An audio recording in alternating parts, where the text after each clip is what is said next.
What if I told you that the vampire legends we know today have roots stretching back thousands of years? What ancient civilizations feared creatures that fed on human blood and life force?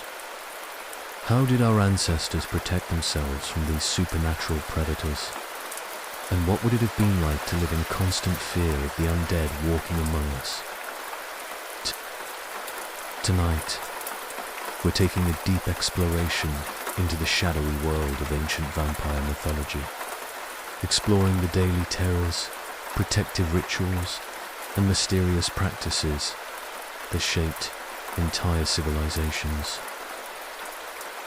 From the blood-drinking demons of ancient Mesopotamia to the restless dead of medieval Europe, we'll uncover how these legends influenced the very fabric of ancient society.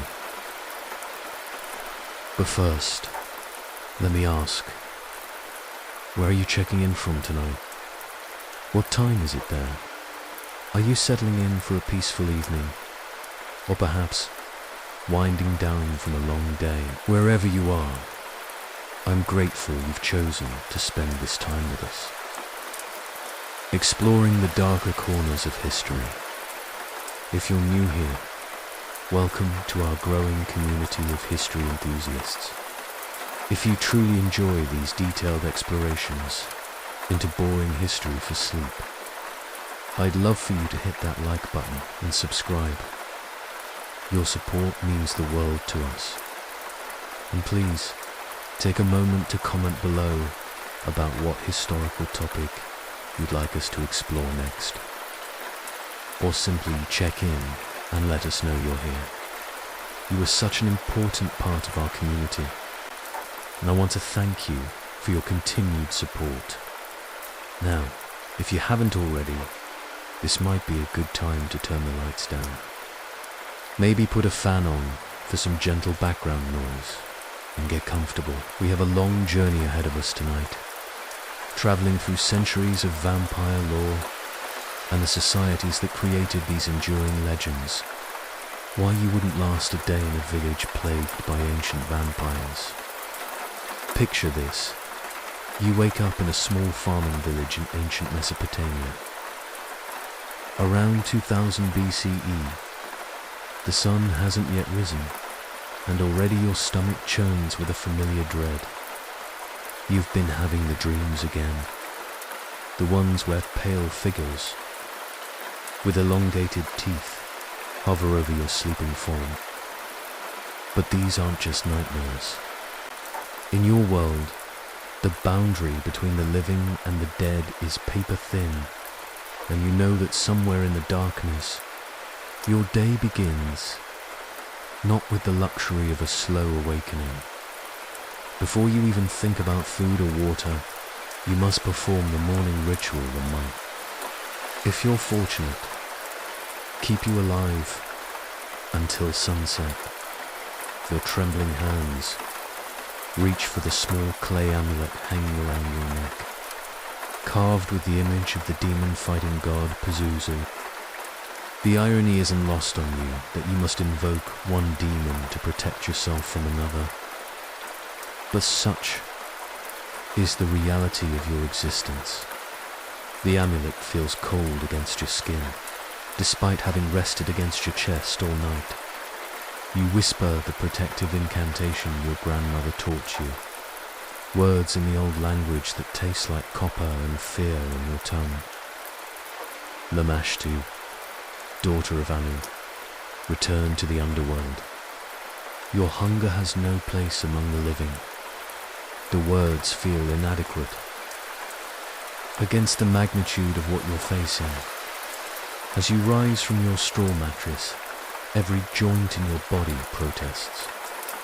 You've barely slept, and what little rest you managed was fitful and filled with visions of creatures that shouldn't exist, but undeniably do. The constant stress of living under the threat of supernatural predators has aged you beyond your years. Your hair, once thick and black, now shows streaks of premature grey. Your hands shake not from cold, but from the perpetual anxiety that has become your constant companion. Outside your mud brick home, the village is already stirring, but not with the normal sounds of a community preparing for the day's work. Instead, you hear the low murmur of worried voices, the sound of mothers calling their children. Someone died in the night. You can tell by the quality of silence that hangs over certain areas of the village, like a shroud. You dress quickly in the rough woolen tunic that serves as your daily uniform, but your clothing choices are dictated by more than comfort. Every garment you wear has been blessed by the village priest, soaked in water that has been prayed over for 7 days and 7 nights. The fabric scratches against your skin, a constant reminder of the supernatural forces you're trying to ward off. Around your waist, you tie a cord woven with protective herbs. Garlic, of course, but also wild rose, hawthorn, and the rare desert sage. Your breakfast, if you can call it that, consists of barley bread that tastes of ash and water that you've carefully drawn from the well at dawn. When the sun's first rays supposedly purified of any supernatural contamination. But even this simple meal requires ritual. You must eat facing east, toward the rising sun, and you must consume an odd number of bites. 3, 5, 7, 9. Even numbers are considered unlucky. An invitation for the creatures of the night to find balance in your life. The bread is hard and flavorless, but you force yourself to eat. Hunger weakens the spirit, and a weak spirit is vulnerable to possession. You've seen what happens to those who neglect their physical needs in favor of spiritual protection. They become hollow, empty vessels that the vampiric entities can inhabit. Their eyes develop a distant, hungry look, and their skin takes on a pale. As you step outside, the morning air hits your face like a physical blow.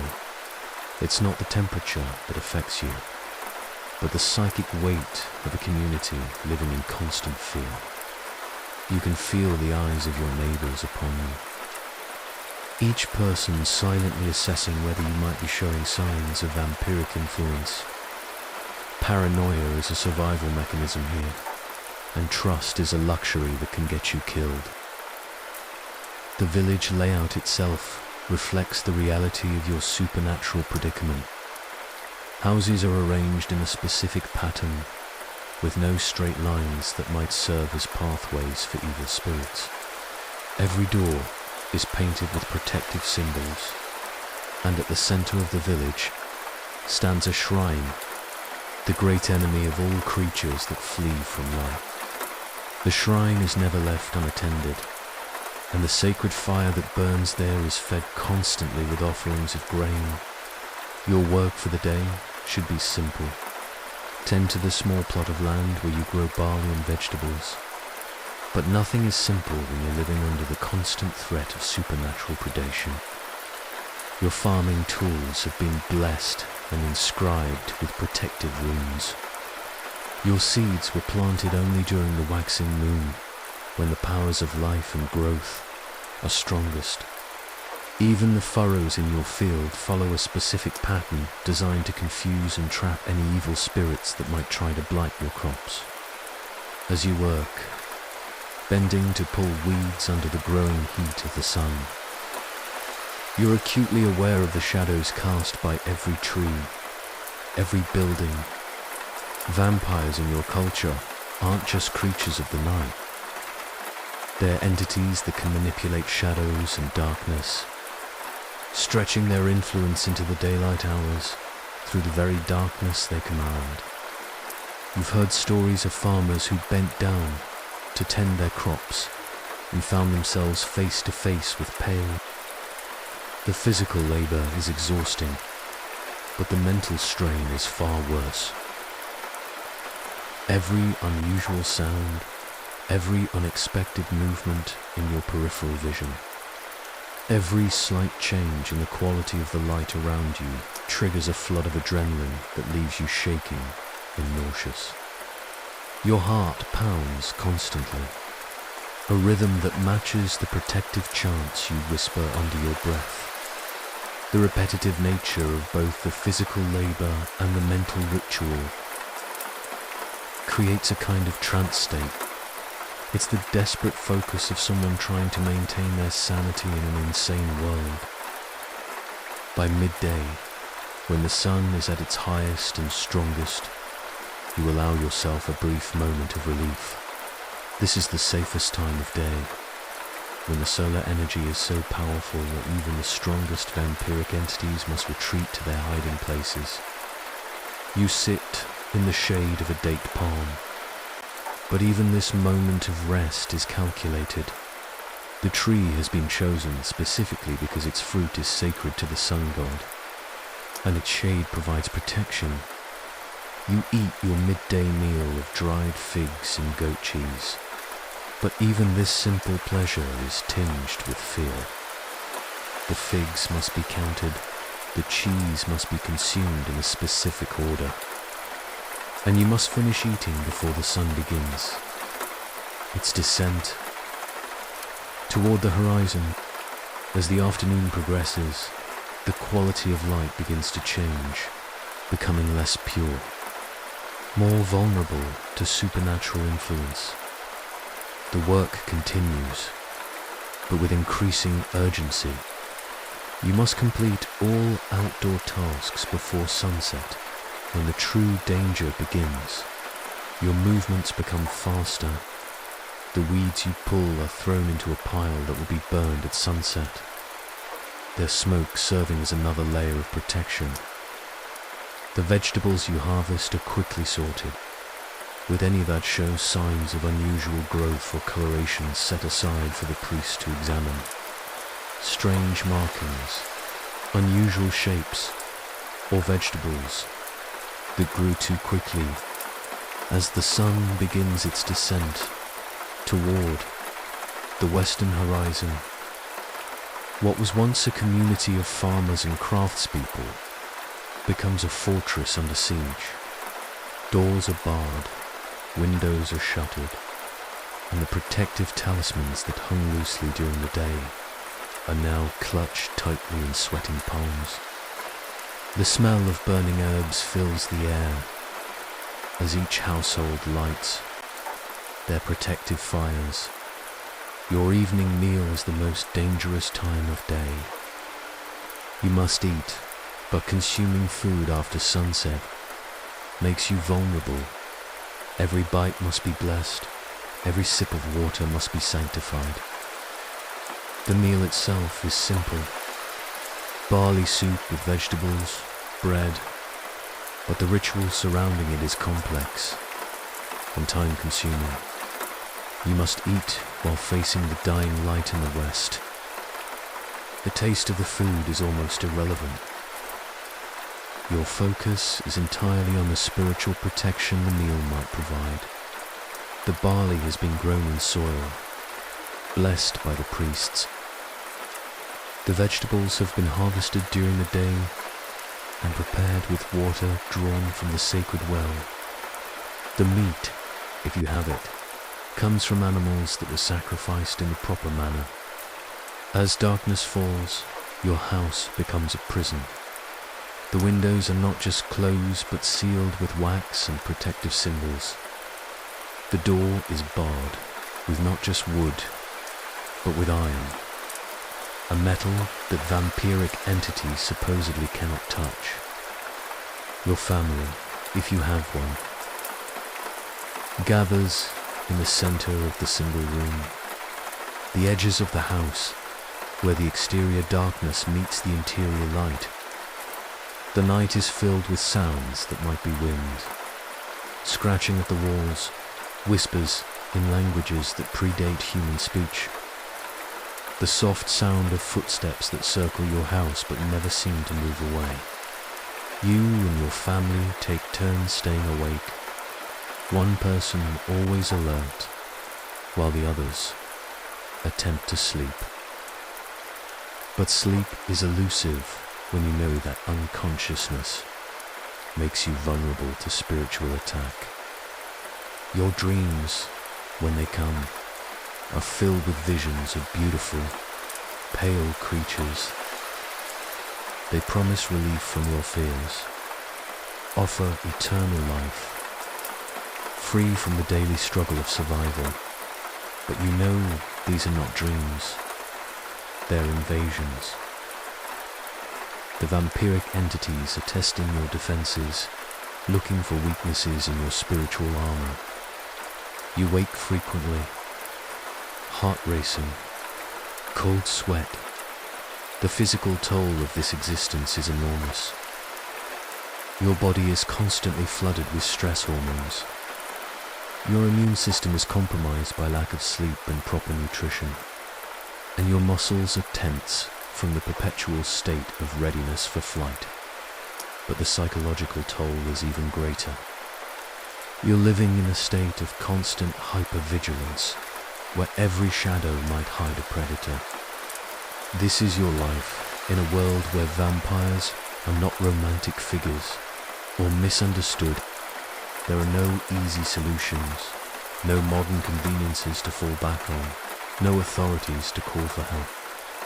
Your survival depends entirely on your knowledge of ancient protective rituals, your ability to maintain spiritual discipline in the face of overwhelming fear, and your capacity to live with the knowledge that death might come, not from disease or violence. Tomorrow, you'll wake up and do it all again, because the alternative is to surrender to the darkness that surrounds you. In your world, there are no vampire hunters, no holy water. There is only the eternal struggle between light and darkness. Life and death, the human community and the supernatural forces that seek to destroy it. Welcome to the ancient world of vampire mythology, where survival is not guaranteed. The Countess Elizabeth, the Blood Countess, who became a living vampire. As we transition from the ancient world of Mesopotamian vampire fears to a more recent but equally chilling chapter in vampire history, we encounter a figure whose very existence blurred the lines between myth and reality. In the early 17th century, there lived a woman whose actions would forever cement her place in vampire lore, not as a supernatural creature, but as something perhaps more terrifying. Elizabeth was born in 1560 into one of the most powerful noble families in Hungary. The name carried weight throughout the Hungarian kingdom and beyond, with family members serving as princes, generals, and influential court officials. But with this power came something darker, a legacy of mental instability. Elizabeth's uncle, Stephen, was known for his brutal military campaigns and his fascination with torture. Her aunt, Clara, was rumoured to practice witchcraft and had been accused of vampiric activities. From her earliest years, Elizabeth displayed signs of the disturbing tendencies that would later define her legend. As a child in the Grand Castle, she would spend hours, but her attention was drawn particularly to moments of pain or distress. When a kitchen maid burned herself on a hot iron, when horses were being shod and occasionally injured in the process, she would position herself. The castle itself seemed to nurture these dark inclinations. Built on a rocky outcropping, overlooking the Hungarian countryside, it was a maze of stone corridors, hidden chambers, and underground passages that had been carved into the living rock centuries earlier. The architecture was designed for defense, but it also created an environment of shadows and secrets, where sounds carried strangely through the stone walls, and where entire sections of the building. Elizabeth's education was typical for a girl of her station, encompassing languages, music, and the social graces expected of nobility. But she also received instruction in what might be called. Her tutors included individuals who taught her about herbal medicine. She learned about the properties of various plants and minerals, knowledge that would later serve her in more sinister ways. More troubling, she was exposed to the folk beliefs about blood and its supposed magical properties. At the age of 15, Elizabeth was married to Ferenc, a Hungarian nobleman known for his military prowess and his equally violent temperament. Ferenc was called the Black Knight for his fierce reputation in battle, and he shared Elizabeth's fascination with cruelty. Their marriage was not a love match in any romantic sense, but rather a union of two individuals who seemed to complement each other's darkest impulses. The early years of their marriage were spent largely apart, as Ferenc was frequently away on military campaigns fighting the Ottoman Empire. During these extended absences, Elizabeth was left to manage the vast estates, a responsibility that gave her considerable power over the hundreds of servants and peasants who lived on the family lands. It was during these periods of isolation and unchecked authority that Elizabeth's true nature. Initially, her cruelty manifested in what might be dismissed as the typical excesses of 16th century nobility. Servants who displeased her were subjected to harsh punishments, and she seemed to take particular pleasure in devising creative forms of discipline. A maid who broke a valuable item might be forced to retrieve the pieces with her bare hands. A cook who prepared a meal that displeased the Countess might be forced to eat it while it was still scalding hot. But these incidents were merely the beginning of Elizabeth's descent into something far more sinister. As the years passed and her husband's absences grew longer, her punishments became more elaborate. She began to study the effects of different forms of pain on the human body, observing how various tortures affected her victims' reactions. She kept detailed notes on these experiments, treating human suffering as a subject for scientific inquiry. The turning point came when Elizabeth was in her early 30s. According to the testimonies later given during her trial, she was striking a young servant girl when the girl's blood splattered onto Elizabeth's hand. As she wiped the blood away, Elizabeth became convinced that the skin beneath looked younger. Whether this was a genuine delusion or simply a convenient justification for her existing sadistic impulses. From that point forward, Elizabeth's treatment of her servants took on an entirely new dimension. She became convinced that bathing in the blood of young women would preserve her youth and beauty, a belief that was not entirely without precedent in the folk traditions of our time. But Elizabeth took this concept to horrifying extremes, creating an entire system of torture and murder designed to provide her with a steady supply of fresh blood. Her methods were methodical and ritualistic. Young women, typically between the ages of 14 and 18, would be brought to the castle under various pretenses. Some were promised positions as servants or companions. Others were the daughters of peasants who could not refuse a summons from the nobility.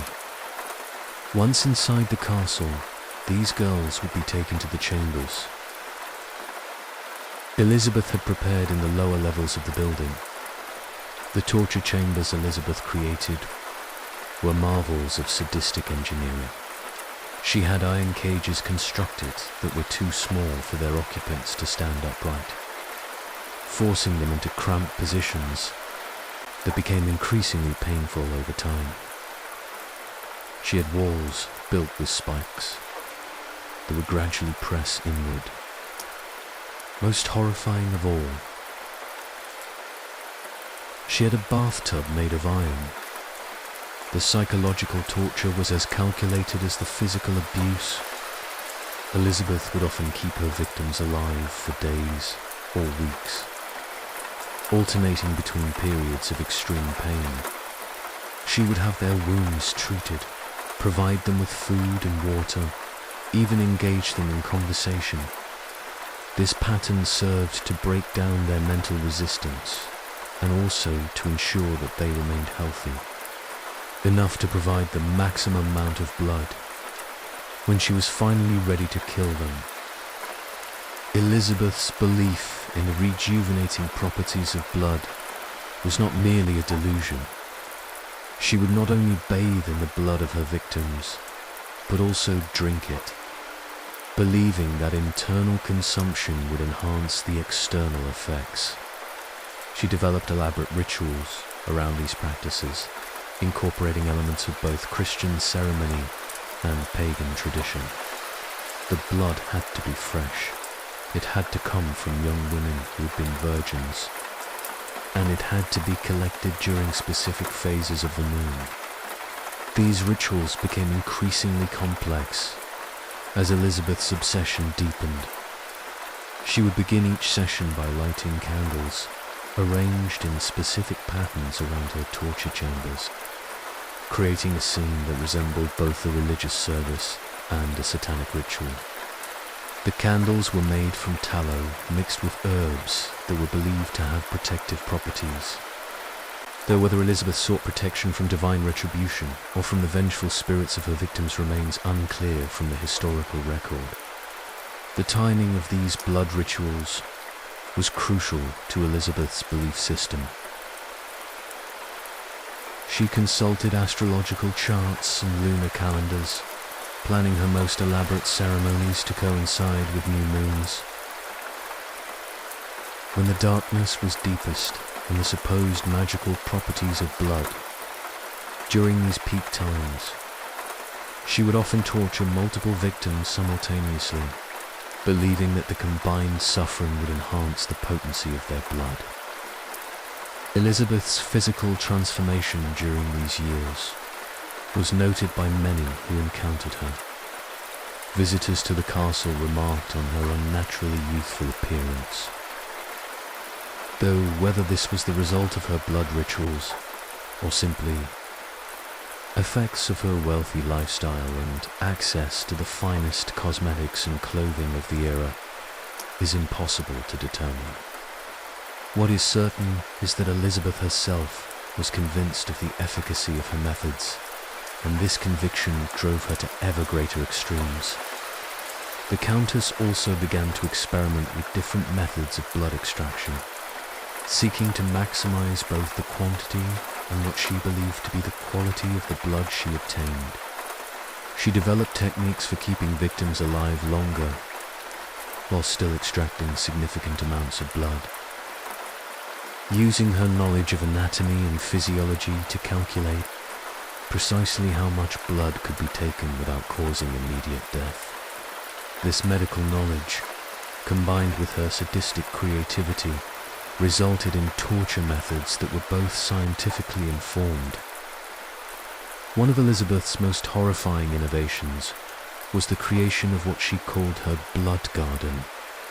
In a section of the castle's lower levels, she had constructed a series of chambers where victims could be suspended at different heights, allowing their blood to drain at controlled rates into collection vessels below.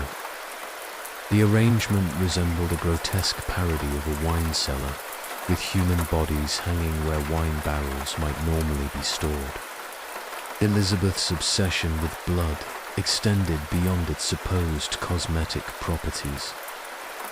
She began to believe that consuming the blood of her victims would grant her not only eternal youth, but also supernatural powers. She claimed to her inner circle that she could communicate with the spirits of the dead, as she could see into the future and as she had developed an immunity to disease and injury. Whether these claims were genuine delusions or calculated attempts to maintain control over her accomplices, the selection process for Elizabeth's victims became increasingly ritualized and systematic. She would often spend weeks observing potential targets, studying their habits. She developed specific criteria for the young women she chose, preferring those with particular physical features that she believed would produce the most potent blood. Fair skin, blonde hair, and blue eyes were particularly prized. Elizabeth's relationship with her accomplices was complex and manipulative. She created a hierarchy within her household that rewarded loyalty and participation in her crimes, while brutally punishing any sign of resistance or betrayal. Her most trusted servants were given positions of authority over the other household staff, creating a system where everyone was complicit in maintaining the silence that allowed her activities to continue. The psychological manipulation extended to the victims themselves. Elizabeth would often present herself as a benefactor, offering young women opportunities for advancement or education that would have been impossible for them to obtain elsewhere. She would spend considerable time gaining their trust, learning about their families, their hopes, and their fears. This information was then used to maximize their psychological torment. Elizabeth's husband, Ferenc, when he was present at the castle, was aware of his wife's activities, but chose to ignore them or even participate in them. Historical accounts suggest that he introduced Elizabeth to some of the torture techniques she later perfected, sharing knowledge he had gained during his military campaigns. His death in 1604 removed the last external constraint on Elizabeth's behavior, allowing her to escalate her activities to their most extreme levels. The castle staff during Elizabeth's reign of terror numbered in the hundreds, creating a complex web of knowledge, complicity, and fear. Many servants knew what was happening but were too terrified to speak out, knowing that any attempt to expose Elizabeth, others were gradually drawn into participation, either through threats or through the promise of rewards for their silence and cooperation. Elizabeth's crimes were not confined to her own castle. She maintained residences in several locations throughout Hungary, and evidence suggests that she conducted similar activities. This distributed approach made it more difficult for authorities to track the full extent of her crimes, and also provided her with escape routes when suspicion began to focus on any particular location. The Countess also developed relationships with local religious authorities, making significant donations to churches and monasteries in an apparent attempt to purchase spiritual protection for her activities. Some historians suggest that certain clergy members were aware of Elizabeth's crimes, but chose to remain silent in exchange for her continued financial support. This corruption of religious institutions added another layer to the horror of her story. As Elizabeth's crimes continued, she began to target victims from higher social classes, believing that noble blood would be more potent than that of peasants.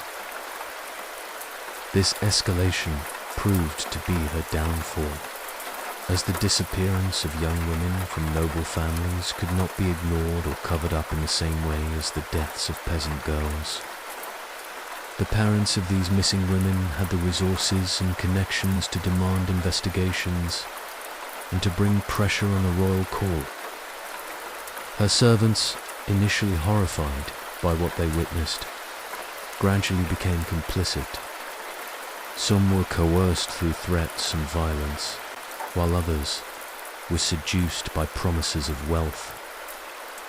Elizabeth created a hierarchy within her household, with certain trusted individuals serving as her primary accomplices in the torture.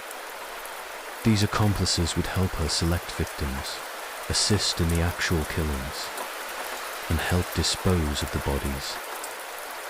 The transformation of ordinary servants into accomplices in mass murder.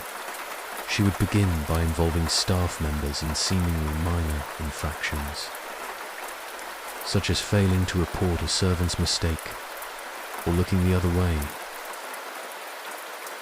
Once a person had compromised themselves in this small way, using their initial complicity as leverage to demand greater participation.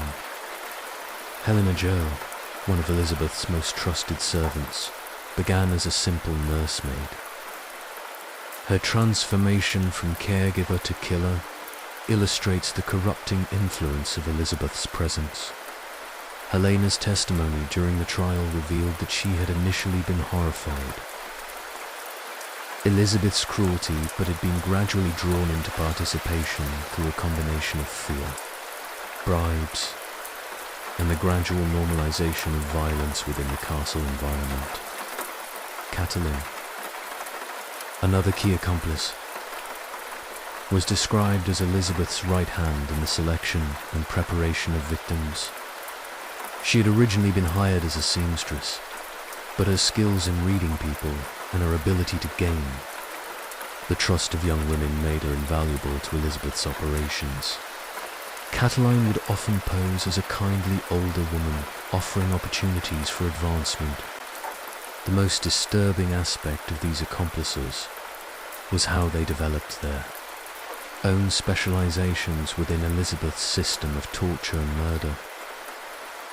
Some became experts in specific forms of physical torment, while others specialized in psychological manipulation. This division of labor created a horrifying efficiency in Elizabeth's operations. Distribute the psychological burden of the crimes among multiple individuals. The network of complicity extended beyond the castle walls to include local officials. Elizabeth's wealth and noble status allowed her to purchase silence and cooperation from a wide range of individuals. This corruption of local institutions created a protective barrier around Elizabeth that allowed her crimes to continue for years without serious investigation. Elizabeth's manipulation of her accomplices also involved the use of supernatural beliefs and superstitions. She convinced many of her servants that they were participating in magical rituals that would bring them power. Some believed they were helping Elizabeth achieve immortality through her blood rituals, while others were told that their participation would protect them from supernatural threats. These beliefs, combined with the very real fear of Elizabeth's wrath, created a psychological prison from which escape seemed impossible. The disposal of the bodies presented its own challenges. Initially, Elizabeth had her victims buried in the castle grounds. But as the number of deaths increased, this became impractical. She began having bodies thrown into rivers, burned in specially constructed furnaces. The sheer volume of disappearances eventually made it impossible to hide what was happening. The body disposal operations became increasingly sophisticated. As Elizabeth's crimes, she had underground chambers carved into the rock beneath the castle, creating a network of tunnels that connected to natural caves in the surrounding hills. These hidden passages allowed her accomplices to remove bodies from the castle without being observed by the regular household staff or by visitors to the estate.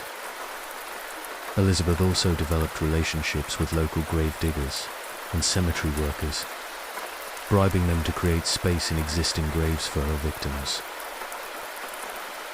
This practice, known as doubling, involved reopening recently buried graves and adding additional bodies.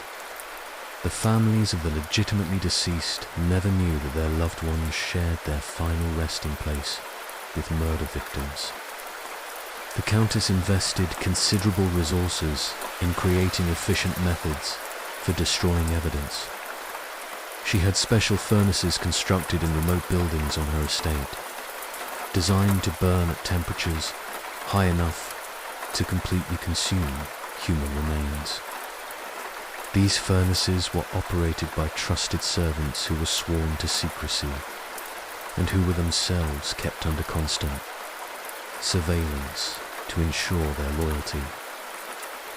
For victims whose bodies could not be easily, Elizabeth developed elaborate schemes to explain their disappearances. She would forge documents indicating that young women had been sent to other noble households, or she would spread rumors that they had eloped with lovers. Her high social status and the deference shown to nobility in 16th century Hungary made it difficult for authorities to question these explanations. The logistics of concealing so many deaths required constant vigilance and creativity. Elizabeth had to maintain detailed records of which explanations she had given for which disappearances, ensuring that her stories remained consistent when questioned by concerned families or local officials. This record-keeping, ironically, would later provide crucial evidence during her trial. Elizabeth's activities also required her to maintain a steady supply of new victims, which meant developing recruitment networks that could operate without arousing suspicion. She employed agents in surrounding villages and towns who would identify suitable targets and create opportunities for them to be brought. These agents were often women who could approach potential victims without seeming threatening.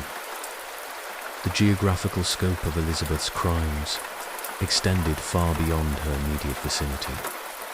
Evidence suggests that she had victims brought to her from locations hundreds of miles away, creating a supply chain of human trafficking that rivaled the slave trade in its organization.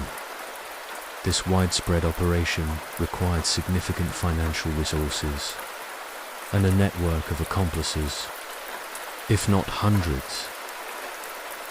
As the body count mounted, Elizabeth began to face practical challenges. The local ecosystem around her castle was beginning to show signs of the unnatural burden placed upon it.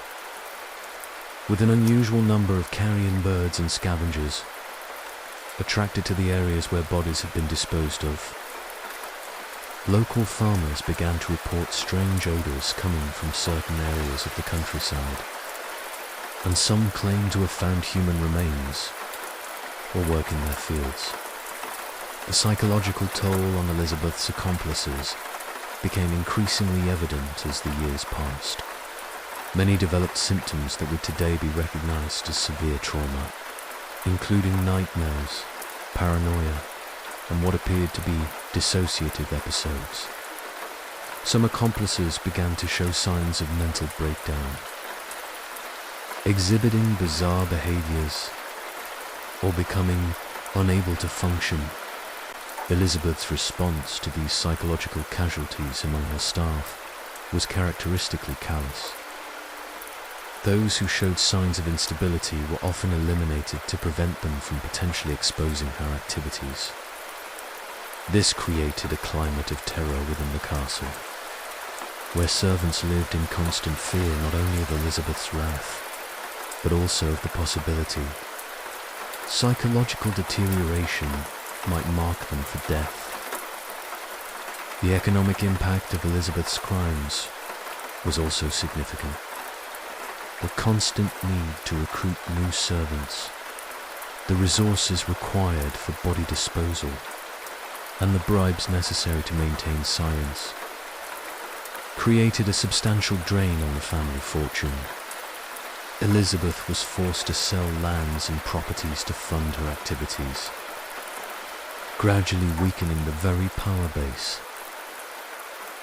Elizabeth's activities continued for nearly 15 years, during which time she is estimated to have killed between 100 and 650 young women. The exact number will never be known, as Elizabeth herself kept changing her account. What is certain is that her crimes were conducted on a scale that was unprecedented.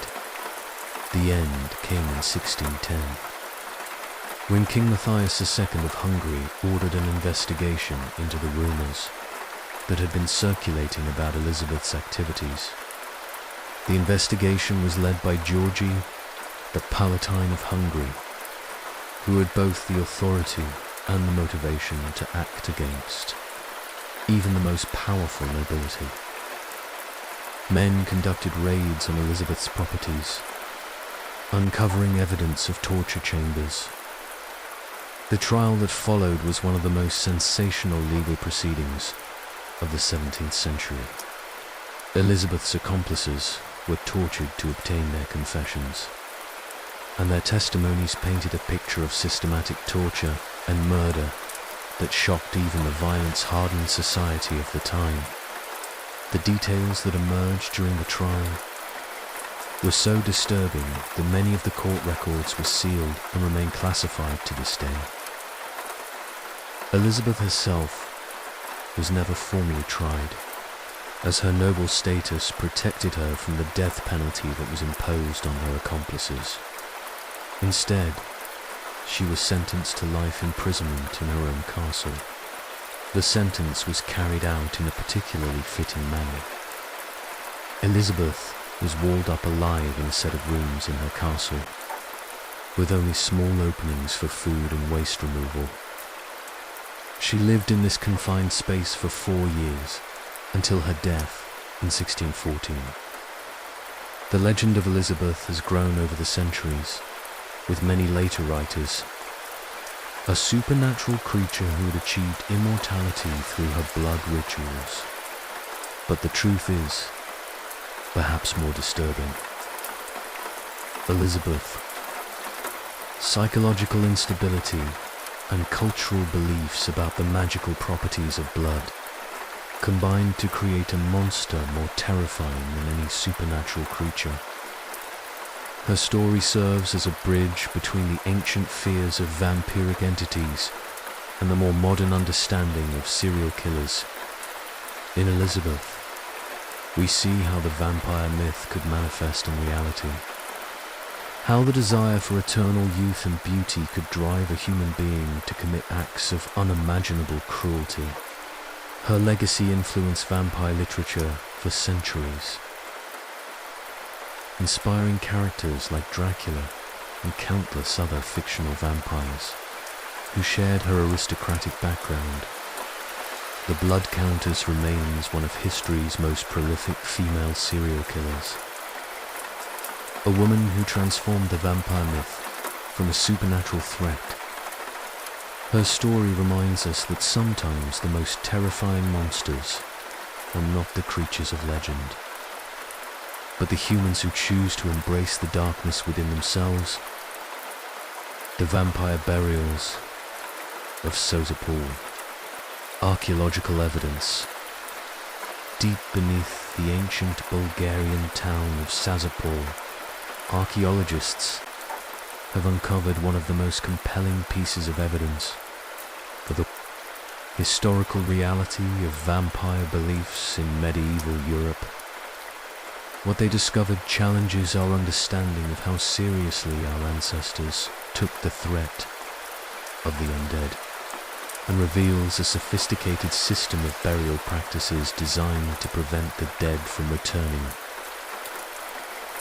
The discovery began in 2010, when a team of Bulgarian archaeologists, led by Professor Bazidar Dimitrov, was conducting routine excavations. What they expected to find were the typical remains of a medieval settlement. Foundations of ancient buildings, perhaps some coins or jewelry that would help date the site. Instead, they uncovered something far more extraordinary, a series of graves containing skeletons that had been deliberately mutilated in ways that corresponded exactly to historical accounts of anti-vampire burial practices. The excavation site itself was located in what had once been the medieval heart of a thriving port city on the Black Sea coast that had served as a crucial trading hub. Bulgarian kingdoms. The location was significant because port cities like Sozopor were often the first places where new ideas, diseases, and fears would arrive from distant lands. The constant flow of merchants, sailors, and travelers created an environment. The initial discovery occurred on a particularly foggy morning in late October, when visibility was poor and the excavation team was working by the light of portable lamps. The team's bones specialist was the first to notice something unusual about one of the skeletons they had uncovered, as she carefully brushed away centuries of accumulated soil. She realized that what she had initially thought was a piece of decorative metalwork was actually an iron rod. The team's immediate reaction was one of confusion and skepticism. Medieval burials occasionally contained metal objects, but nothing like this had ever been documented in the region. The rod was positioned precisely to be the result of accident or later disturbance, and its size and weight suggested that it had been deliberately manufactured for this specific purpose. As they continued to excavate around the skeleton, they found additional evidence that this was no ordinary burial. The grave itself was deeper than typical medieval burials, extending nearly 8 feet into the rocky soil. The walls of the grave had been lined with flat stones, arranged, a design that required considerable skill and planning to execute. The bottom of the grave was covered with a thick layer of salt, a substance that was expensive and difficult to obtain in medieval times, but which was believed to have powerful protective properties against supernatural entities. As word of the discovery spread through the archaeological community, experts in medieval history and folklore began to arrive at the site to examine the findings. A specialist in medieval Eastern European burial practices from the University of Florida was among the first international scholars to visit the excavation. His initial assessment confirmed what the Bulgarian team had begun to suspect. They had discovered evidence of systematic vampire burial practices that had been documented in historical texts. The most striking discovery was a male skeleton, estimated to be between 40 and 50 years old at the time of death, with an iron rod driven through his chest where his heart would have been. The rod, measuring nearly 2 feet in length, had been thrust through the body. Wooden coffin beneath had embedded itself in the earth below. This was no accident of burial or later disturbance. The positioning was too precise, too deliberate, and the force required too great for any explanation. Detailed analysis of this primary skeleton revealed additional disturbing details about the circumstances of his burial. The man had been of average height for the medieval period, approximately 5 feet 6 inches tall, with a robust build that suggested he had been engaged in physical labor during his lifetime. His teeth showed signs of the typical wear patterns associated with a medieval diet, but they were in remarkably good condition for someone of his age. More significantly, examination of his bones revealed no signs of disease or injury. There were no fractures that had healed improperly, no signs of malnutrition or chronic illness, and no evidence of the kind of deformities that medieval people often associated with supernatural influence. This was, by all appearances, an ordinary man who had lived a normal life until something caused his community. The iron rod itself was a masterwork of medieval metalworking. The rod was not simply a straight piece of metal, but had been crafted with a slightly tapered point, designed to penetrate flesh and bone with minimal resistance. Near the top of the rod, just below where it would have protruded from the man's chest, there were markings that appeared to be maker's marks, or possibly ritual symbols. X-ray analysis of the rod revealed that it contained small amounts of silver, a metal that was believed in medieval times to have special power against supernatural entities. The silver had been worked into the iron during the forging process, creating a weapon that combined the practical effectiveness of iron with the spiritual protection attributed to silver. This level of sophistication in the manufacture of anti-vampire weapons suggests the positioning of the rod within the skeleton provided additional clues about the burial ritual. The rod had been driven through the man's chest at a slight angle, entering between the third and fourth ribs and traveling downward toward the spine.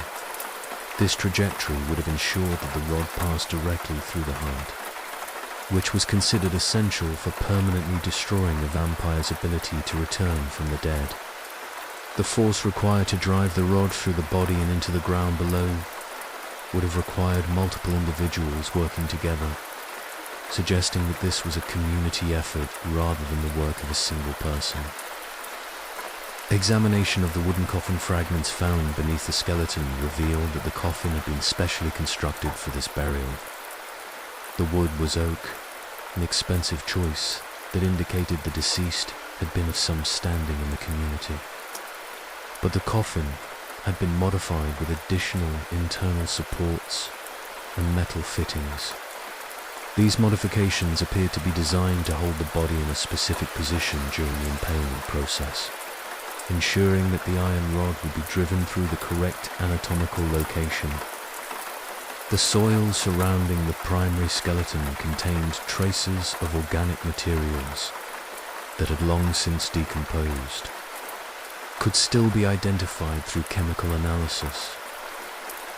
These materials included remnants of various plants and herbs that were traditionally associated with vampire protection, including garlic, wild rose, hawthorn, and a species of mountain ash that was particularly prized for its supposed ability. The presence of these materials in such quantities suggested that the burial had been accompanied by elaborate ritual preparations. Carbon dating of the wooden coffin and organic materials placed this burial in the late 13th century, during a period when vampire beliefs were becoming increasingly systematized throughout Eastern Europe.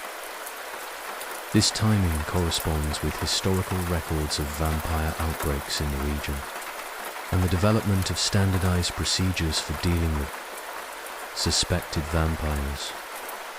The sophistication of the burial practices evident in this grave suggests that by this time, communities had developed detailed protocols for vampire identification and elimination. The discovery of this primary skeleton was significant not just for what it revealed about medieval vampire beliefs, but also for what it demonstrated about the level of fear and social organization required to carry out such elaborate burial practices. The time, effort, and resources invested in this single burial would have been considerable, requiring the cooperation of multiple community members and the approval of local authorities. This was not a panicked response to an immediate threat, but a carefully planned and executed ritual based on established procedures. But this was not an isolated case. Over the following months, the excavation team uncovered dozens of similar burials, each showing evidence of what can only be described as systematic anti-vampire precautions. Some skeletons had iron spikes driven through their chests. Others had heavy stones placed on their torsos. And still others showed evidence of having been decapitated before burial. The variety of anti-vampire treatments discovered revealed a sophisticated understanding of different types of supernatural threats and the specific countermeasures required to address them. The burial designated as Skeleton 7 by the excavation team showed evidence of what appeared to be a multi-stage anti-vampire process. The individual, a woman in her 30s, had first been decapitated, with her head carefully positioned between her legs. An iron spike had then been driven through her chest, and finally, her entire body had been covered with a layer of iron filings mixed with salt. This layered approach to vampire prevention suggests that medieval communities distinguished between different types of undead threats and had developed specific protocols for dealing with each. The decapitation would have been intended to prevent the vampire from using its head to bite victims. The iron filings and salt would have created a barrier that the vampire could not cross, even if it managed to overcome the other restraints. Skeleton 12. Another significant find. This individual, a young man in his 20s, had been buried with his limbs bound with iron chains and his mouth stuffed with garlic and small stones. The chains were not simply wrapped around the body, but were integrated into the burial in a way that suggested they were meant to be permanent restraints. The links of the chains showed signs of having been blessed or consecrated. The treatment of Skeleton 12 also included evidence of what appeared to be a ritual feeding. Small dishes containing food offerings had been placed around the body, possibly intended to satisfy the vampire's hunger and prevent it from seeking sustenance from the living. The food remains, identified through chemical analysis, included bread, suggesting that the community had treated the potential vampire as a guest who needed to be honored, even as it was being restrained. Perhaps most disturbing was the discovery of what the team designated as the family burial. What appeared to be an entire household that had been subjected to anti-vampire procedures. The grave contained the skeletons of 2 adults and 3 children. The positioning of the bodies suggested that they had been buried simultaneously, possibly in response to a vampire outbreak that had affected the entire family. The family burial raised disturbing questions about how vampire accusations spread within medieval communities. The presence of children among the treated remains suggested that vampire beliefs included the possibility of inherited vampirism or the transmission of the vampire curse through family lines. The careful positioning of the bodies, with the adults placed protectively around the children, indicated that even in death, the community had tried to maintain family bonds while preventing the spread of vampirism. Analysis of the grave goods found with the family burial revealed additional details about the social status of the deceased. The adults had been buried with silver jewelry and coins, indicating that they had been people of some means within the community. The presence of valuable grave goods in a vampire burial was significant, because it suggested that vampire accusations were not necessarily associated with poverty. These were respectable members of the community who had, for reasons that remain unclear, been identified as potential vampires. The excavation also revealed evidence of what appeared to be a specialized burial ground. This section of the cemetery was physically separated from the normal burial areas and was surrounded by a circle of iron stakes. The stakes were positioned at precise intervals and were all oriented toward the center of the area. creating a symbolic barrier that was intended to contain any supernatural entities that might attempt to escape from their graves. Within this specialized area, the team discovered 23 additional vampire burials, each showing variations on the anti-vampire themes found elsewhere in the cemetery. Some bodies had been buried face down, supposedly to confuse them if they attempted to dig their way out of their graves. Others had been placed in graves that were deliberately flooded, based on the belief that vampires could not cross running water. Still, others had been buried with mirrors placed on their chests. The discovery of this specialized vampire cemetery within the larger burial ground, the physical separation of vampire burials from normal graves, indicated that medieval communities made clear distinctions between different types of dead. The elaborate nature of the containment measures suggested vampire graves required ongoing maintenance and monitoring by the community. One of the most intriguing discoveries within the vampire cemetery was a burial that appeared to have been disturbed. The skeleton, that of a middle-aged man, showed evidence of having been originally buried with standard anti-vampire precautions. An iron rod through the chest and positioning face down in the grave. However, the grave had been reopened at least 3 times, with additional restraints. The first modification had involved the addition of iron chains around the limbs and torso.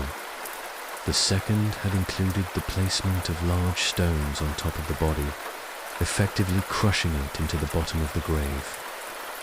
The third and final modification had involved the complete dismemberment of the skeleton, with the bones scattered throughout the grave and mixed with iron filings and salt.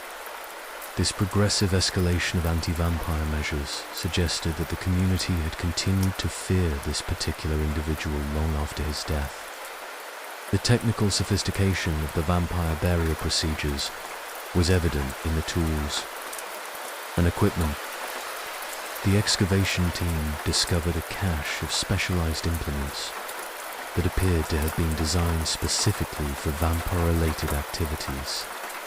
These included iron rods of various sizes and designs, wooden stakes carved with protective symbols, and what appeared to be a set of surgical instruments that might have been used for decapitation or other forms of corpse modification. The iron rods showed evidence of repeated use and careful maintenance, with some showing signs of having been resharpened.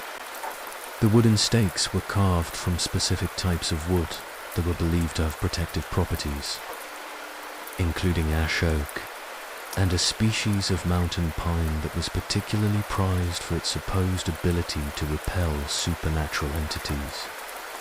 The surgical instruments were of surprisingly high quality, suggesting that the procedures involved in vampire burial, the dating of these burials, based on both radiocarbon analysis and the style of grave goods found alongside the bodies, placed them in the 13th and 14th centuries, during the height of the medieval period when vampire beliefs were most widespread in Eastern Europe.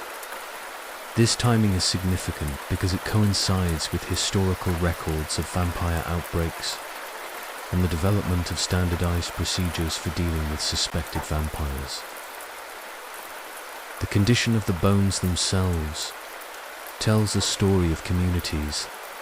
The iron rods used for impalement show signs of repeated hammer blows, indicating that they were driven into the bodies with considerable force.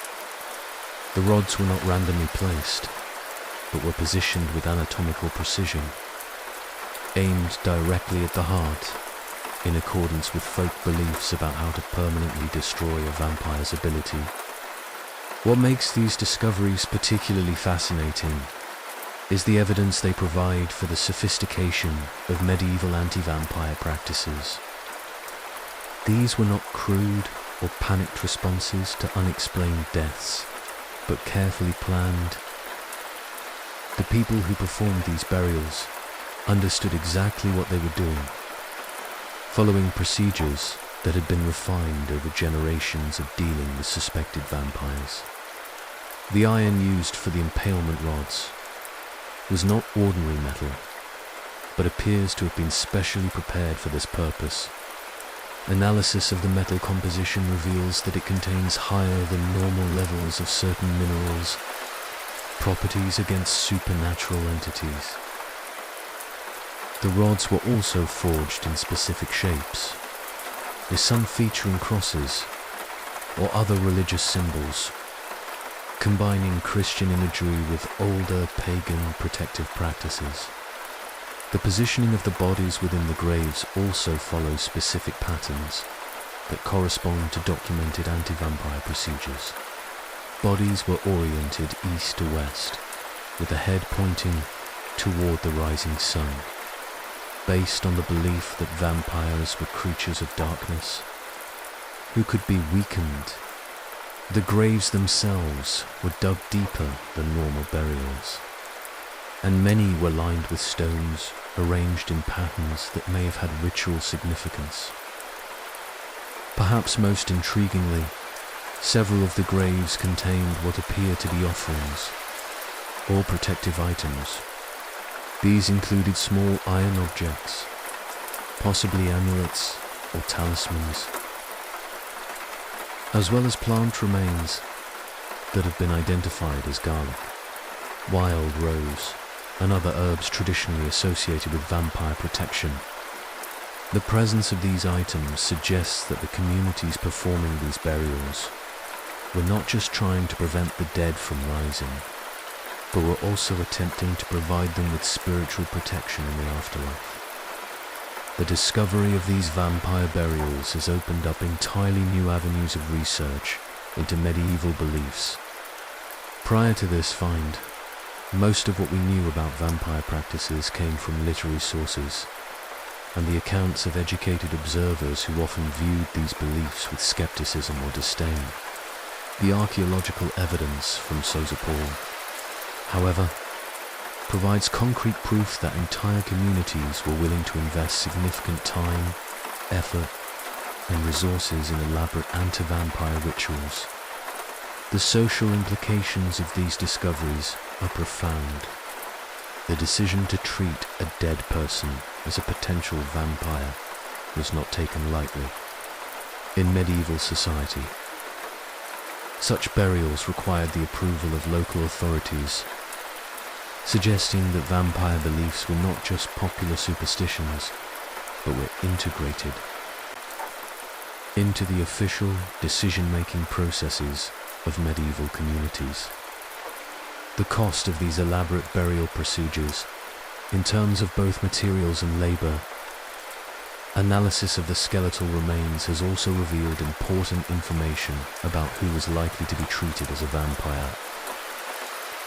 The impaled individuals show no signs of violent death or disease that might have made them suspicious to their communities. Instead, they appear to have been ordinary people who, for reasons that remain unclear, this suggests that vampire accusations in medieval times were based on factors other than obvious signs of supernatural activity. Some of the skeletons show evidence of having been exhumed and reburied, indicating that the initial burial was not always sufficient to allay community fears. In these cases, the bodies were dug up, subjected to additional anti-vampire procedures, and then reinterred with even more elaborate protective measures. This pattern suggests that vampire beliefs were not static, but evolved in response to ongoing community anxieties about the effectiveness of their protective rituals. The discovery team has also found evidence of what appears to be a specialized group of individuals who were responsible for performing these anti-vampire burials. Certain graves contain tools and implements that seem to have been designed specifically including specially forged iron spikes, wooden stakes carved with protective symbols, and containers that may have held holy water or other consecrated substances used in the rituals. The Sozopol burials have also provided insight into the economic aspects of vampire protection in medieval society. The amount of iron used in these burials represents a significant investment, as metal was expensive and difficult to obtain in medieval times. The fact that communities were willing to bury valuable iron objects with suspected vampires, importance they placed on effective vampire protection. Recent analysis using ground-penetrating radar has revealed that the vampire burials Sozopol are part of a much larger complex of unusual graves. Preliminary surveys suggest that there may be hundreds of similar burials in the area, indicating that vampire fears were widespread and persistent in this region. The discovery has also sparked renewed interest in similar finds from other parts of Eastern Europe. Archaeologists have begun to re-examine previously discovered burials that showed signs of unusual treatment, and several sites in Romania, Serbia, and Poland have yielded evidence of comparable anti-vampire practices. This suggests that the Sozopol burials are not unique, but a part of a broader pattern of vampire-related burial practices that were common throughout medieval Eastern Europe. The preservation of organic materials in some of the graves has provided unprecedented insight. Traces of various plants and herbs have been identified, including species that are still used in traditional vampire protection rituals in some parts of Eastern Europe. The presence of these materials suggests that the burial procedures involved knowledge of plant lore and herbal medicine. One of the most intriguing aspects of the Sozopol discoveries is the evidence they provide for the continuity of vampire beliefs. Some of the graves show signs of having been disturbed and modified centuries after the original burials, indicating that later generations continue to worry about the vampire threat posed by these long-dead individuals. This suggests that vampire beliefs were not just temporary responses to specific crises, cultural practices that persisted across generations. The research team has also uncovered evidence of what appears to be a sophisticated system for identifying potential vampires within the community. Certain graves contain objects that may have been used for divination or supernatural detection, including crystals, mirrors, and metal objects with unusual properties. These items suggest that medieval communities had developed systematic methods for identifying individuals who might pose a vampire threat.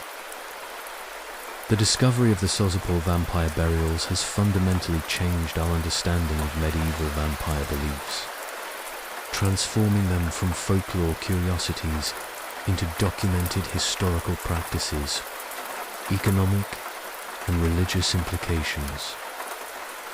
The evidence suggests that vampire fears were not just superstitious responses to unexplained deaths, but were integrated into the fabric of medieval society in ways that affected everything from burial practices. As excavations continue at Sozopol and similar sites throughout Eastern Europe, we are beginning to piece together a more complete picture of how our ancestors understood. These discoveries remind us that the vampire legends that continue to fascinate us today have deep historical roots, grounded in the very real fears and beliefs of people who lived in a world where the boundary between life and death was far more permeable than we imagine today.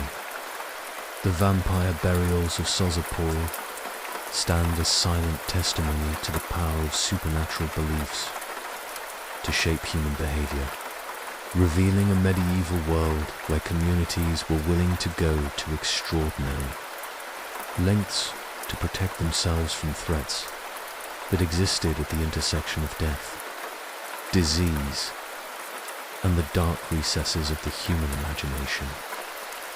The ongoing research at Sozopol has also revealed evidence of what appears to be a sophisticated system of vampire surveillance and monitoring that extended far beyond the burial procedures themselves.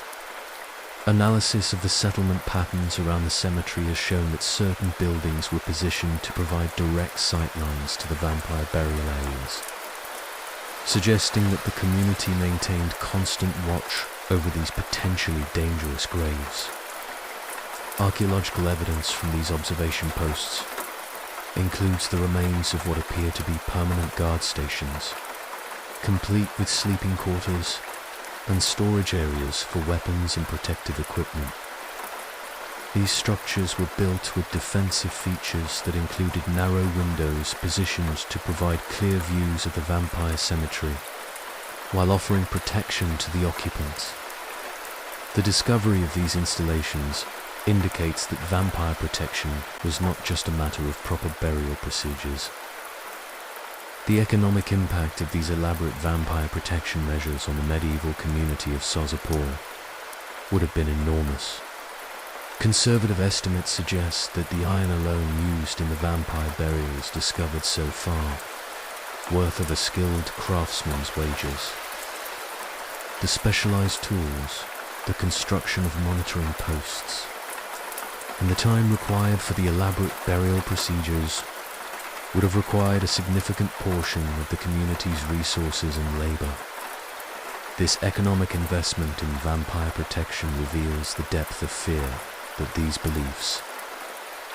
The people of Sozopol were willing to sacrifice substantial material resources and dedicate human effort to protect themselves from a threat that existed primarily in the realm of belief and superstition. This suggests that vampire fears were not merely abstract concerns, but were perceived as immediate and existential threats to community survival.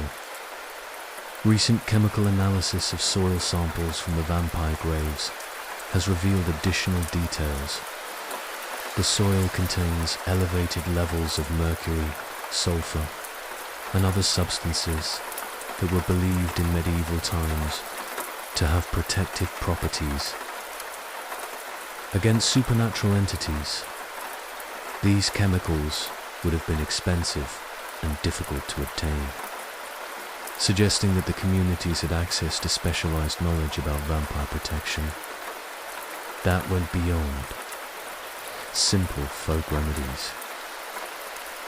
The presence of these chemical substances also indicates that vampire burial was not a hasty or improvised process, but involved careful preparation and the acquisition of specific materials.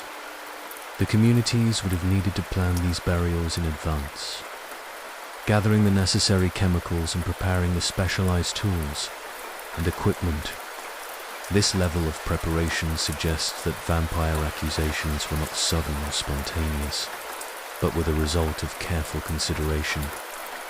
The discovery of trace amounts of exotic spices and herbs in some of the vampire graves provides additional evidence for the sophisticated nature of these burial practices. Chemical analysis has identified substances that would have been imported from distant regions, including frankincense from the Middle East, cinnamon from Asia, and various medicinal herbs from the Mediterranean region.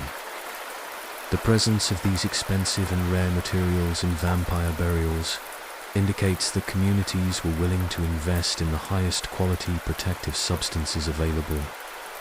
One of the most significant recent discoveries at Sozopol has been the identification of what appears to be a vampire burial instruction manual, written on parchment and preserved in a sealed container found near the cemetery. The manuscript, written in church, Slavonic with marginal notes in Greek, provides detailed instructions for identifying potential vampires, preparing their bodies for burial, and maintaining the protective measures over time. The manuscript describes a complex system of vampire classification. It distinguishes between fresh vampires that had recently died and ancient vampires that had been undead for extended periods, with specific instructions for dealing with each type. The document also includes detailed anatomical diagrams showing the proper placement of iron rods, suggesting that vampire burial had become a standardized practice with established protocols. The instruction manual also provides insight into the social and religious aspects of vampire burial. It describes the involvement of local priests in the identification, indicating that the Christian Church had developed official procedures for dealing with supernatural threats. The document includes prayers and incantations that were to be recited during the burial process, combining Christian theology with older pagan protective traditions. Analysis of the manuscript's origins suggests that it was produced by a monastery or religious institution that served as a center for vampire-related knowledge and expertise. The quality of the writing and illumination indicates that it was created by skilled scribes who had access to extensive libraries and scholarly resources.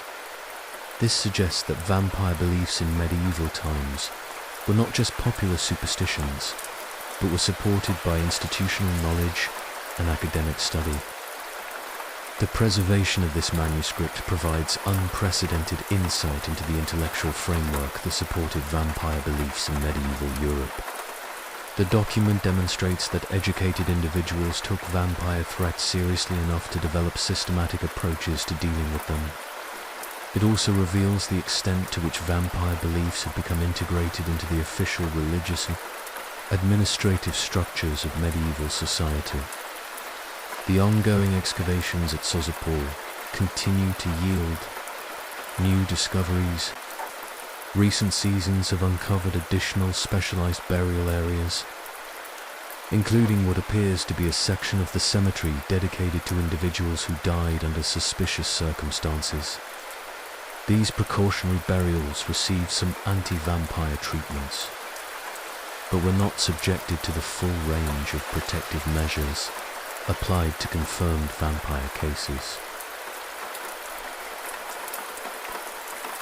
The discovery of these precautionary burials suggests that medieval communities had developed new approaches to vampire threats that recognize different levels of supernatural risk.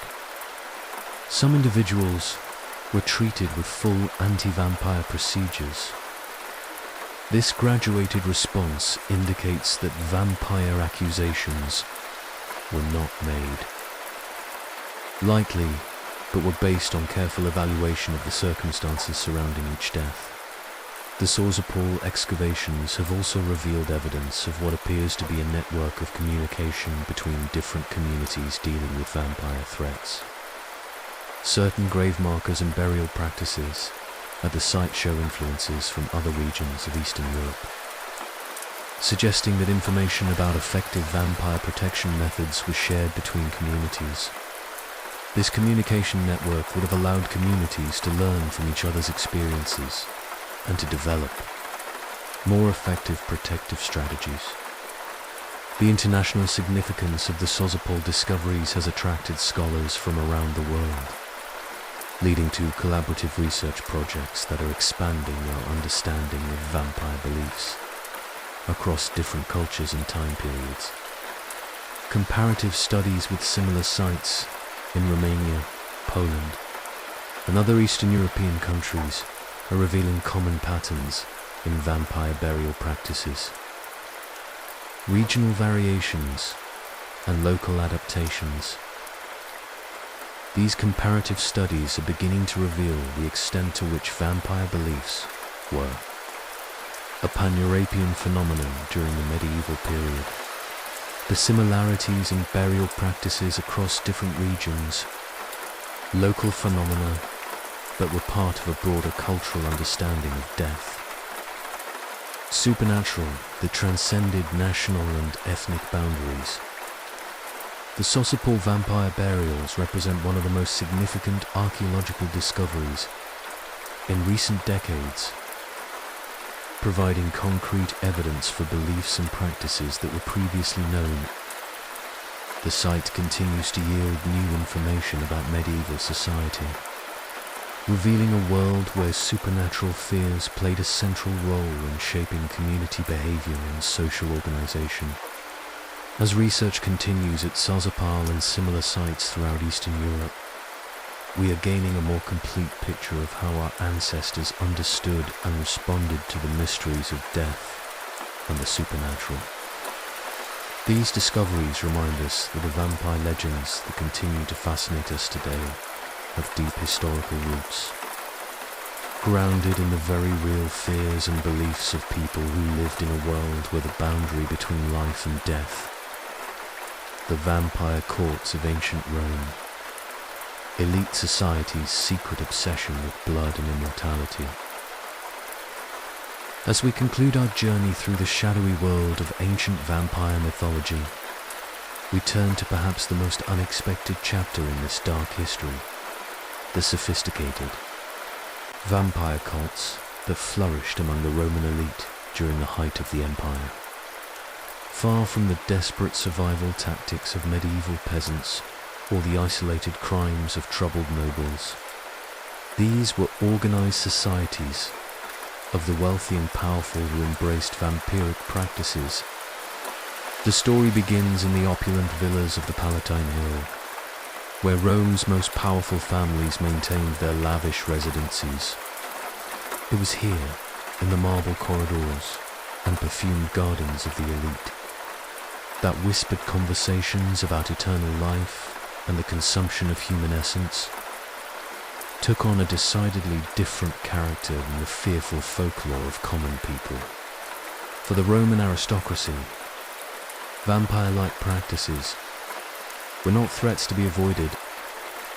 The earliest evidence of these elite vampire cults dates to the reign of Emperor Caligula, a ruler whose own excesses and rumored supernatural beliefs created an atmosphere. The darkest practices could flourish among his courtiers. Caligula himself was known to have claimed divine status and to have engaged in rituals that involved the consumption of blood and human flesh, setting a precedent for the aristocratic fascination with vampiric practices that would define Roman. The Roman elite's approach to vampirism was fundamentally different from the crude blood drinking of earlier civilizations or the defensive measures. These were sophisticated individuals who had access to the greatest libraries of the ancient world, the most advanced medical knowledge of their time, and the financial resources to pursue their interests without regard for cost or consequence. Their vampire practices were informed by philosophy, enhanced by science, and elevated. The philosophical foundation for Roman vampire cults was provided by a synthesis of Greek mystery religions, Egyptian magical practices, and Persian concepts of divine immortality. The cultists believed that human blood contained not just physical nourishment, but also, and that by consuming this essence in the proper manner, they could absorb the knowledge, experiences, and life force of their victims. This was not merely cannibalism or blood drinking, but was conceived as a form of spiritual communion. The most exclusive of these vampire societies, or the College of Blood, a secretive organization that counted among its members. Membership was restricted to those of senatorial rank or above. An initiation required not just wealth and political influence, but also demonstrated commitment to the vampire, philosophy and willingness to participate in the darkest rituals of the cult. The Collegium Sanguinarius maintained elaborate facilities throughout the empire, with their primary headquarters located in a sprawling complex. Beneath the imperial palace itself, these underground chambers had been carved from the living rock of the Palatine. Hillen were decorated with frescoes depicting scenes of blood consumption, ritual sacrifice. The artistic quality of these decorations was extraordinary, created by the finest artists of the empire. The centerpiece of the Collegium's headquarters was a vast circular chamber, or sanctuary of life, where the most important rituals of the cult were performed. The chamber was dominated by a marble altar carved in the shape of a reclining human figure, with channels cut into the stone to direct the flow of blood into a series of golden chalices arranged around the altar's base. The walls of the chamber were lined with alcoves containing the preserved remains of previous cult members. The rituals performed within the Sanctum Vitae were elaborate ceremonies that combined elements of religious worship, medical procedure, and artistic performance. The cult had developed specific techniques for extracting and preserving human blood that maintained what they believed to be its spiritual properties, while also ensuring its safety for consumption. These techniques involved the use of specially designed instruments made from gold and silver. The selection of victims for these rituals was governed by complex criteria that reflected the cult's sophisticated understanding of human physiology and psychology. They preferred young individuals between the ages of 16 and 25, believing that this was the period when human life force was at its peak. They also favored individuals with specific physical characteristics. Most importantly, they sought victims who possessed particular talents or knowledge that the cult members wished to acquire for themselves. The cult's belief system held that different types of blood contained different types of power. The blood of athletes was believed to convey physical strength, while the blood of scholars was thought to transmit intellectual abilities. Artists' blood was prized for its supposed ability to enhance creativity, while the blood of musicians was believed to grant perfect pitch. The most prized of all was the blood of individuals who had demonstrated prophetic abilities or other forms of supernatural insight. The actual ritual of blood consumption was performed with ceremony and reverence that elevated it far above mere feeding. Participants would fast for several days before the ritual, purifying their bodies and minds to better receive the spiritual benefits of the blood they would consume. They would dress in specially prepared robes, dyed with rare pigments and adorned with precious metals. The consumption itself was performed using ritual implements that had been consecrated through elaborate ceremonies and were believed accumulated spiritual power through repeated use. The immediate effects of these blood rituals on the participants were carefully documented by the cult's record keepers, who maintained detailed accounts of the physical and mental changes experienced by cult members. These records describe enhanced physical strength, improved mental acuity. Modern analysis of these accounts suggests that many of the reported effects were likely the result of suggestion, ritual intoxication, and the psychological impact of participating in such extreme ceremonies. The long-term goals of the Collegium Sanguinarius were even more ambitious than their immediate ritual practices. The cult believed that through the systematic consumption of human blood, they could achieve actual immortality, transforming themselves into beings that were no longer bound by the limitations of human existence. They saw themselves as pioneers in human evolution, using the resources and knowledge available to them, aristocrats, to push the boundaries of what was possible for human consciousness and physical capability. The cult's pursuit of immortality was supported by extensive research into the nature of death and the possibilities for life extension. They maintained libraries containing works on medicine, alchemy, and natural philosophy from throughout the known world, and they employed some of the greatest scholars of their time. Investigate the theoretical foundations of their practices. They conducted experiments on human subjects, both living and dead, seeking to understand the mechanisms by which life force could be transferred from one individual to another.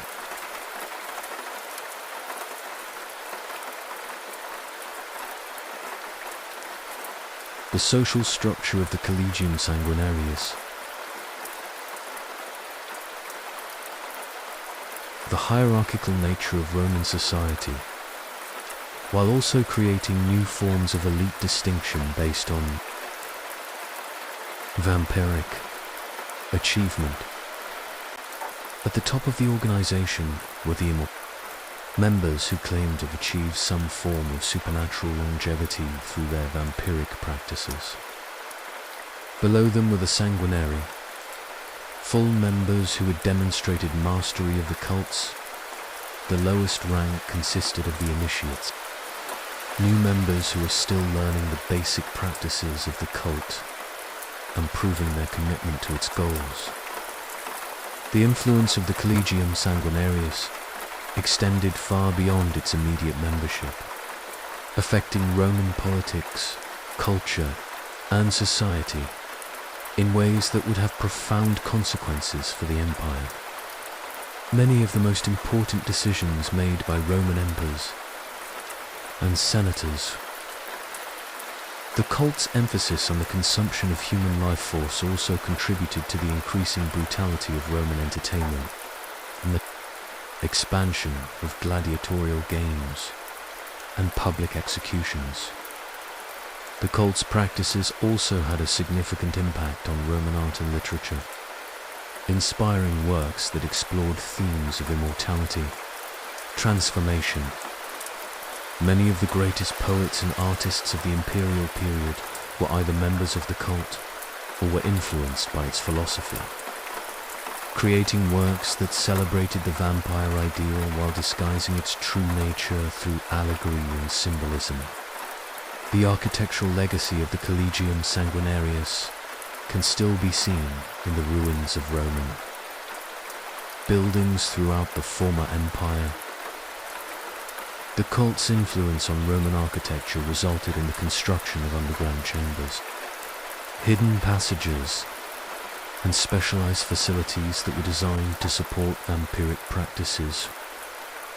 These architectural innovations would later influence the design of medieval castles and the underground complexes associated with later vampire legends.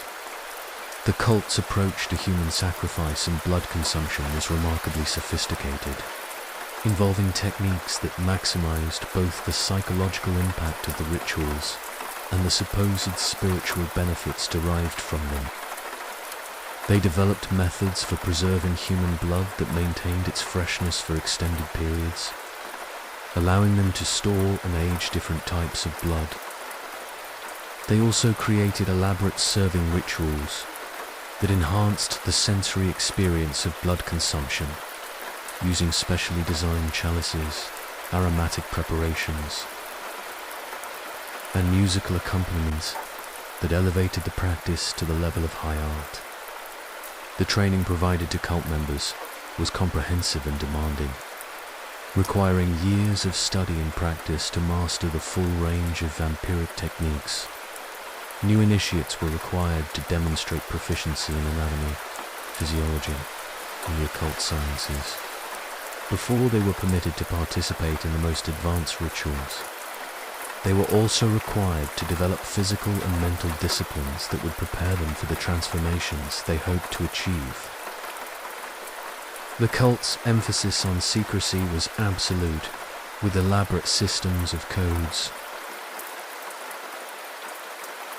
and hidden communications that protected the organization from discovery by outsiders. Members were required to swear oaths of absolute loyalty and secrecy, with violation of these oaths punishable by death in the most elaborate. The cult maintained its own internal security force, composed of members who had been specially trained in the arts of assassination. The geographic spread of the Collegium Sanguinarius throughout the Roman Empire created a network of vampire practitioners that extended from Britain. Each regional chapter of the cult adapted its practices to local conditions while maintaining the core philosophy and techniques developed in Rome.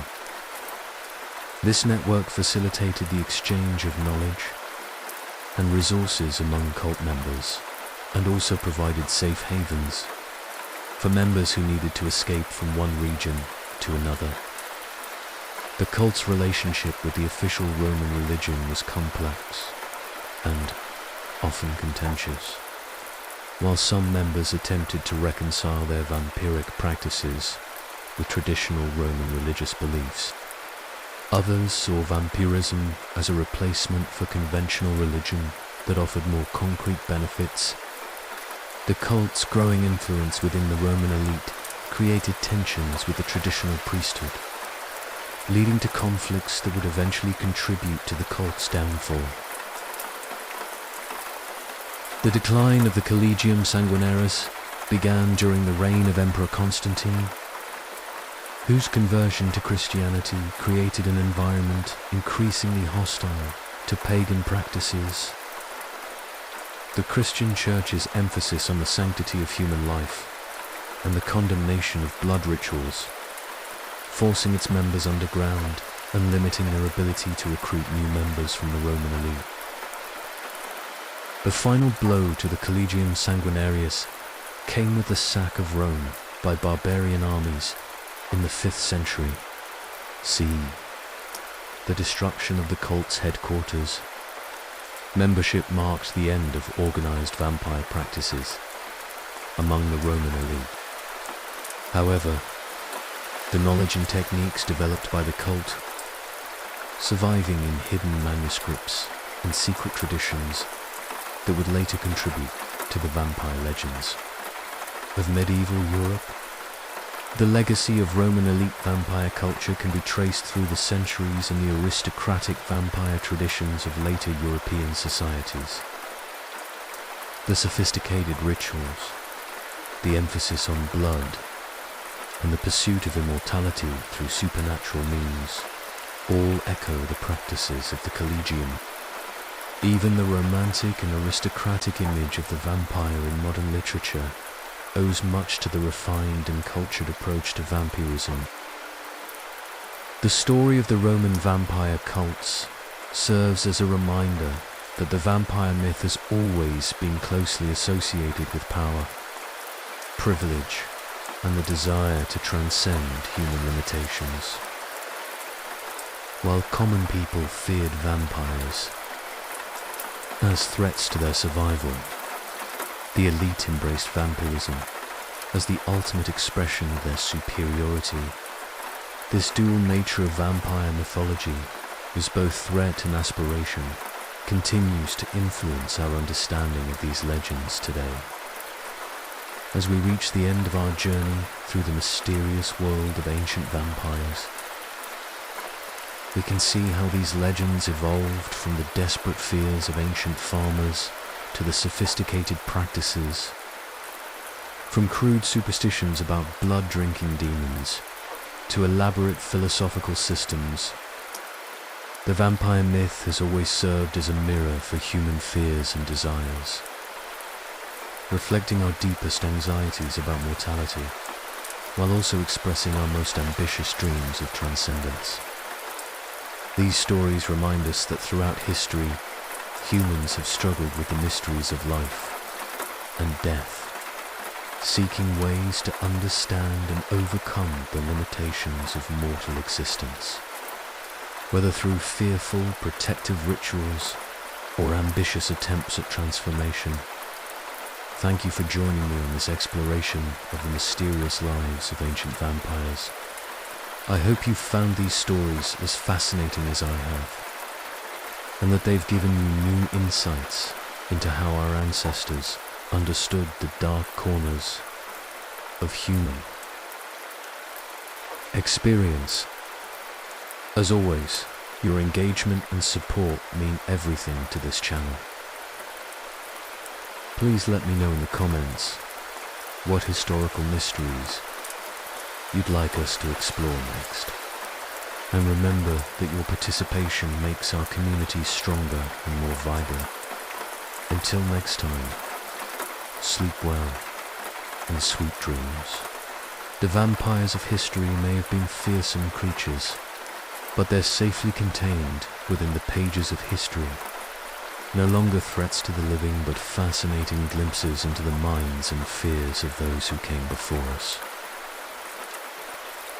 Rest easy, knowing that the morning light will come again, as it always has, driving away the shadows and the creatures that hide within them.